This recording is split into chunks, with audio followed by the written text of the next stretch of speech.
এটা মৰ্চা বুলি ক'লে মানে কোনো কামৰে নহয় যদি পাৰ্টিৰ কামত আহিবলগীয়া হয় মোৰ টুল টেক্স ফ্ৰী কৰিব লাগিব আৰু যদি নহয় তেতিয়া হলে মোক পাৰ্টিৰ পৰা উলিয়াই দিয়ক সামাজিক মাধ্যম যোগে ক্ষোভ উজাৰিলে বিজেপিৰ যুৱ মৰ্চাৰ ৰাকেশ দাসক টুল টেক্স লাগে ৰেহাই যদি পাৰ্টিৰ কামত আহিবলগীয়া হয় মোৰ টুল টেক্স ফ্ৰী কৰিব লাগিব আৰু যদি নহয় তেতিয়া হলে মোক পাৰ্টিৰ পৰা উলিয়াই দিয়ক মই পাৰ্টিত নাথাকো আজি ৰাস্তাত অপমানিত হ'বলগীয়া হ'ল মই মন্ত্ৰী মহোদয়ৰ কথা কৈছো বিধায়কৰ মহোদয়ৰ কথা কৈছো আই কাৰ্ড দেখুৱাইছো তেখেতসকলে কয় আমি মন্ত্ৰী সন্ত্ৰী চিনি নাপাও আৰে আপোনালোকৰ লাজ নালাগিব পাৰে মোৰ লাজ লাগিছে মোৰ বেয়া লাগিছে আজি এই কথাখিনি মই এনে কোৱা নাই মই জানো মোৰ ওপৰত একচন হ'ব কিন্তু কি কৰিম মই যেনেকৈ অপমানিত হৈছো মই ভাবো গোটেই অসমত কাৰ্যকৰ্তা এনেকৈ অপমানিত হৈছে কাৰ্ড দেখুৱালেও টুল গেটৰ কৰ্মচাৰীয়ে ৰেহাই নিদিয়ে টুল টেক্স বিজেপিৰ যুৱ মৰ্চাৰ ৰাকেশ দাসক মই টুল গেটত আজি পইচা দিব পাৰা নাই মোৰ মানে পইচা অলপ কমে আছিল সঁচা কথা যিটো পইচা অলপ কম আছিল তেতিয়াহলে মই কি কৰো ধৰক মোৰ যি পাৰ্টিৰ আই কাৰ্ডখন আছে শোণিতপুৰ জিলা যুৱ মৰ্চাৰ আৰু ৰাজ্যিক যি এক্সিকিউটিভ সভাত আমাক যি আই কাৰ্ডখন দিয়ে মোৰ গাড়ীত আছিল মই দেখুৱাইছো তাৰপিছত তেখেতসকলে ক'লে লগে লগে যিটো উত্তৰ দিলে যে যুৱ মৰ্চা কোনো মৰ্চাৰ এলাও নাই কেৱল মূল সমিতিৰ কাৰ্যকৰ্তাৰ এলাও আছে এনেকুৱা ধৰণৰ কথাখিনি ক'লে মোৰ এনেকুৱা খং উঠিছে ভাই দিনে নিশাই পাৰ্টিৰ কাৰণে কাম কৰি আছো মৰ্চাই কি কাম নকৰে কি কথা ক'ব আহে হে আপোনালোকে শোণিতপুৰৰ পৰা গুৱাহাটীলৈ টুল টেক্স দি পকেট উদং হৈছে হেনো বিজেপিৰ যুৱ নেতা ৰাকেশ দাসৰ আহোঁতে পইচা দিব লাগে যাওঁতে পইচা দিব লাগে এতিয়া আৰু আমাৰ কোনো ধৰণৰ এতিয়া মৰ্চা বুলি ক'লে মানে কোনো কামৰে নহয় আৰে যিমান মানে মিটিং সভা সমিতি হ'ব ফ্লেগিং আমি কৰিব লাগে আমাৰ ল'ৰা ছোৱালীখিনি কষ্ট কৰিব লাগে বিধায়কৰ ওচৰত গলে সন্মান নাপায় মন্ত্ৰীৰ ওচৰত গলে সন্মান নাপায় এইবিলাক কথা হ'ল নেকি ৰাজ্যিক বিজেপিৰ সভাপতি ভৱেশ কলিতাক বাৰম্বাৰ অৱগত কৰিছিল যদিও নুশুনিলে ৰাকেশ দাসৰ কথা আজি অতি দুখেৰে মই কথাখিনি আপোনালোকৰ আগত ক'ব বিচাৰিছো কোনোবাই যদি ভাল পায় ভাল পাওক কোনোবাই বেয়া পালেও মোৰ ক'বলগীয়া একো নাই আজি মোৰ মনৰ কথাখিনি মই আপোনালোকৰ আগত ক'ম মই এজন ভাৰতীয় জনতা পাৰ্টিৰ কাৰ্যকৰ্তা শোণিতপুৰ জিলাৰ প্ৰাক্তন সভাপতি যুৱ মৰ্চাৰ আৰু বৰ্তমান ৰাজ্যিক সদস্য কিন্তু আজি মই অপমানিত হৈছো ৰাস্তাত অপমানিত হ'বলগীয়া হৈছে কাৰণটো হ'ল টুল টেক্স মই টুল গেটত আজি পইচা দিব পাৰা নাই মোৰ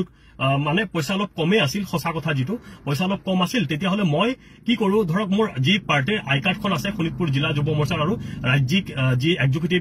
সভাত আমাক যি আই কাৰ্ডখন দিয়ে মোৰ গাড়ীত আছিল মই দেখুৱাইছো তাৰপিছত তেখেতসকলে ক'লে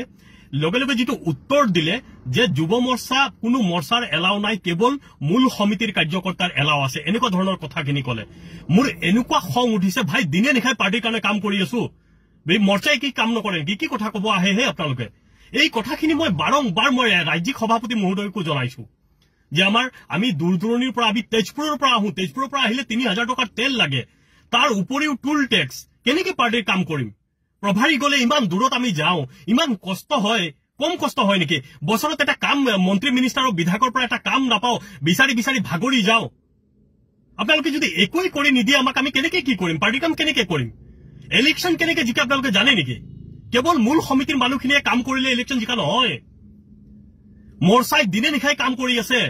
আৰু আজি যিটো উত্তৰ শুনিলো মই যে মূল সমিতিৰ মানুহখিনিৰ আৰু হয়ও হয় ডাঙৰ ডাঙৰ যিখিনি ইনোভা যায় যিখিনি ডাঙৰ ডাঙৰ স্কৰপিঅ যায় এইখিনি মোৰতো ইমান ডাঙৰ গাড়ী নাই নহয় মই আমি সৰু গাড়ী লৈ পেলাই আপ ডাউন কৰিম আৰু পকেটত সদায় ইমান পইচা নাথাকে নহয়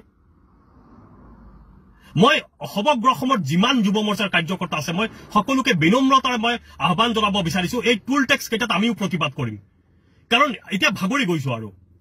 আহোঁতে পইচা দিব লাগে যাওঁতে পইচা দিব লাগে এতিয়া আৰু আমাৰ কোনো ধৰণৰ এতিয়া মৰ্চা বুলি ক'লে মানে কোনো কামৰে নহয় আৰে যিমান মানে মিটিং সভা সমিতি হ'ব ফ্লেগিং আমি কৰিব লাগে আমাৰ ল'ৰা ছোৱালীখিনি কষ্ট কৰিব লাগে বিধায়কৰ ওচৰত গলে সন্মান নাপায় মন্ত্ৰীৰ ওচৰত গলে সন্মান নাপায় এইবিলাক কথা হ'ল নেকি আৰু কিমান দিন সহ্য কৰা হ'ব কথাখিনি যোনে পাৰ্টি যেনেকুৱা ইনষ্ট্ৰাকশ্যন দিয়ে আমি সেনেকেই কাম কৰো কিমান দুখীয়া ঘৰৰ পৰা ল'ৰা ছোৱালী বিলংগ মানে হৈ আছে বা কাম কৰি আছে আপোনালোকে এইবিলাক অনুভৱ কৰিব পাৰেনে মানুহে নোখোৱাকে পাৰ্টিৰ কাৰণে কাম কৰি আছে আপোনালোকে কেৱল ইলেকশ্যন জিকাৰ পিছত বাহ লয় কিন্তু বুথৰ কাৰ্যকৰ্তাই যে মানে তেখেতসকলে কিমান কষ্ট দিনে নিশাই বুথত কৰিবলগীয়া হৈছে মৰ্চাৰ মানুহখিনি কৰিবলগীয়া আছে যিকোনো মৰ্চা মই আপোনালোকক বিনম্ৰতাৰে অনুৰোধ কৰিব বিচাৰিছো আপোনালোকে যদি বেয়া পায় মোক পাৰ্টিৰ পৰা উলিয়াই দিয়ক মোৰ ক'বলগীয়া একো নাই কিন্তু মানে কি মই সকলো কাৰ্যকৰ্তাৰ কাৰণে মই কৈছো কাৰণ মোৰ যেনেকুৱা কষ্ট হৈছে মই ভাবো সকলো কাৰ্যকৰ্তাৰে কষ্ট হৈ আছে আৰু আটাইতকৈ বেয়া লাগিছে আজিৰ পৰা এসপ্তাহ আগত এগৰাকী আমাৰ সক্ৰিয় কাৰ্যকৰ্তা মৌচুমী ভৰদ্বাজ আমাৰ ৰাজ্যিক সদস্য তাই ৰাজ্যিক দায়িত্বত আছে আমাৰ কোনোবা এজন অসভ্য কাৰ্যকৰ্তাই তাইক বোলে বেয়া শব্দ দি অপমান কৰিছে আৰু তাইক সকলো জ্যেষ্ঠ কাৰ্যকৰ্তাক জনাইছে, কিন্তু কোনো কাৰ্যকৰ্তাক তাই সেই বিষয়টোৰ ওপৰত কোনো ধৰণৰ একশ্যন লোৱা নাই। কিহৰ কাৰণে? আৰে আমিওতো জিলা চলাইছো না। মই যেতিয়া শোণিতপুৰ জিলা চলাইছো, আমাৰ কাৰ্যকৰ্তাৰ ওপৰত এটা শব্দও কোনে ক'ব পৰা নাছিল। যদি আপোনালোকে চলাব নোৱাৰে তেতিয়া কেনেকে চলাব? আৰু কাৰ্যকৰ্তাই যদি আমাৰ নিজৰ মাজতে সন্মান নাপায় তেতিয়াহ'লে কেনেকে থাকিব কাৰ্যকৰ্তা? এতিয়াৰ পৰা মই কৈছো সমগ্ৰ যুৱ মৰ্চাৰ কাৰ্যকৰ্তাই প্ৰতিবাদ কৰিব লাগে। যেতিয়ালৈকে আমি ধৈৰ্য ধৰি আছো, ধৈৰ্য ধৰি থাকিলে এনেকে নহব। আৰু সেইবিলাক আমি ধৈৰ্য ধৰি ধৰি ধৰি ধৰি আজি সেই বিশেষকে সৰ্বভাৰতত আজি চিট কমি যোৱাৰ মূল ৰিজন হল এইবিলাক কাৰণ এজনে এজনক আমি কাৰ্যকৰ্তাখিনিক আমি গুৰুত্ব নিদিওঁ। কাৰ্যকৰ্তাক যদি আমি গুৰুত্ব নিদিওঁ, কাৰ্যকৰ্তা কেনেকে থাকিব পাৰ্টিত? মই আজিৰ পৰা টুল টেক্স নিদিওঁ। নিউজ ডেস্ক, প্ৰাটো টাইম ডিজিটেল।